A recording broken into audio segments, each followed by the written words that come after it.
Okay, section 2.5 of the book is talking about formulas. And for this section and for most of these sections, we're going to talk about formulas as they're given to you, not necessarily you memorizing formulas, but uh, we do need to, as you go through these, make sure that you know the formula for the area of a triangle. Um, Pretty much all the area formulas, perimeter formulas, stuff like that. But we can talk more about that later, and I'll give you a reference sheet just to study up on. But for the case of 2.5, if you are given a formula, what we need to be able to do is change that formula around, solve it for different variables. In previous classes, probably this was called literal equations. So it's several variables.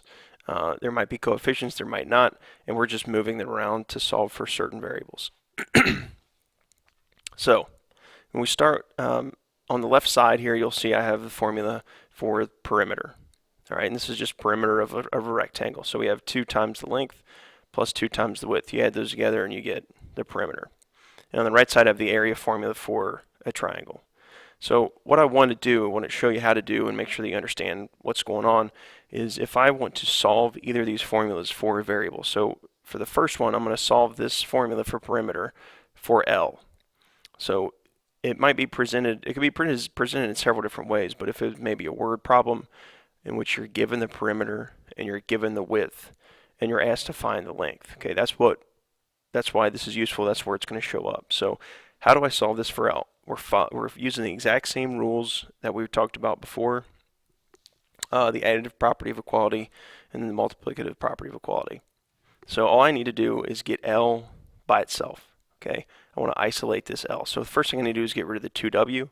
So since 2W is added, I need to subtract 2W.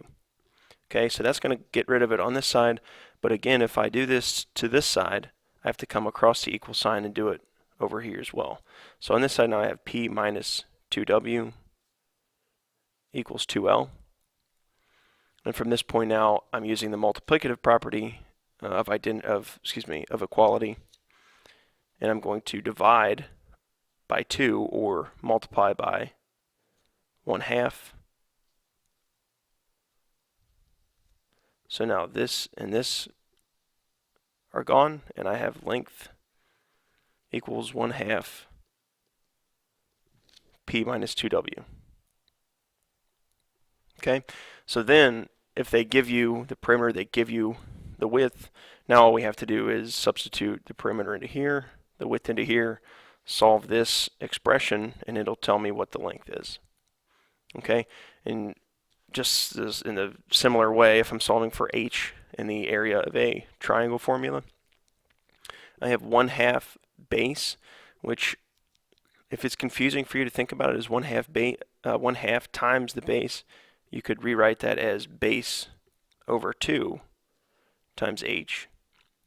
I don't know if that helps or not, but a couple ways to do this. Now I would probably think of just clearing fractions, right? We don't like fractions when we're solving equations, so let's just clear them. So I need to multiply this entire thing, this side and this side, by 2. So now I have 2a equals base times height. Okay, and so then to solve for the height, I just divide by base or multiply by 1 over the base. So now I have 2a over b. These are gone, and that equals h. So in this case, if I'm given the area and I'm given the base, I just substitute those into this expression, and it'll tell me what the height is. Okay. Later in section 2.5, we start talking about percent problems, and this is one that for some reason hangs people up. Okay, so if you look at examples like 7, 8, and 9 on page 116 and 117, it's going to give you some percent problems to kind of get you started. So it's going to say things like, what number is 25% of 60? So what number is 25% of 60? 99% of these problems are going to have very similar wording. they're going to say what number, they're going to say is, of, and then they're going to have percent and a number, okay? We just need to translate this into a formula. And the way we do that is anytime it says what number, okay, that's the number that we're looking for, so we're just going to call that one X.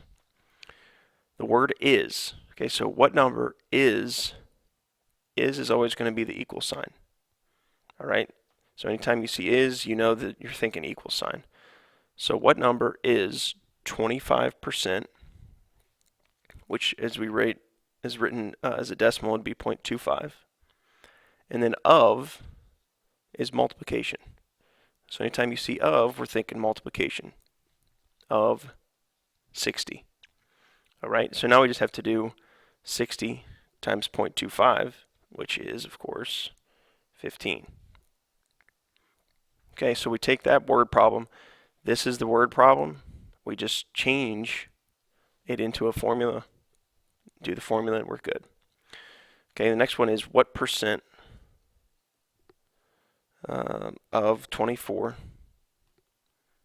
is 6.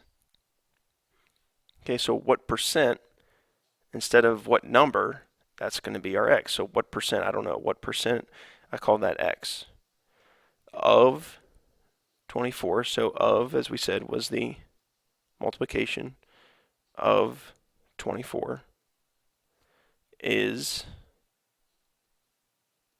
an equal sign 6. So X times 24 equals 6. So 24x equals 6. Let's get that up. So 24x equals 6. So again, multiplicative property of equality. I just multiply by 1 over 24. So x equals 6 over 24, which is the same as 1/4, which is the same as 0.25, which is the same as 25%. Okay?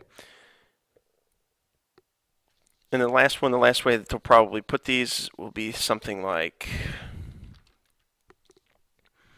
45 is 75% of what number? Now again, 45 is our equal sign. 75% is written as 0.75 of is multiplication. What number is X? Okay, so 45 equals 0.75x. Multiplicative property of equality. 1 over 0.75, or divide by 0.75, however you want to think of it. So X equals 60. Okay, so those are your percent problems. There's a lot of practice on these. They show up a lot in ACT and Coyote and all over the place. So they're really not that difficult if you know what you're doing. Make them into a formula, and then you just solve the formula, and it shouldn't get you hung up too bad. I'm going to stop here because 2.6 is applications, and we'll need to talk about those for a second.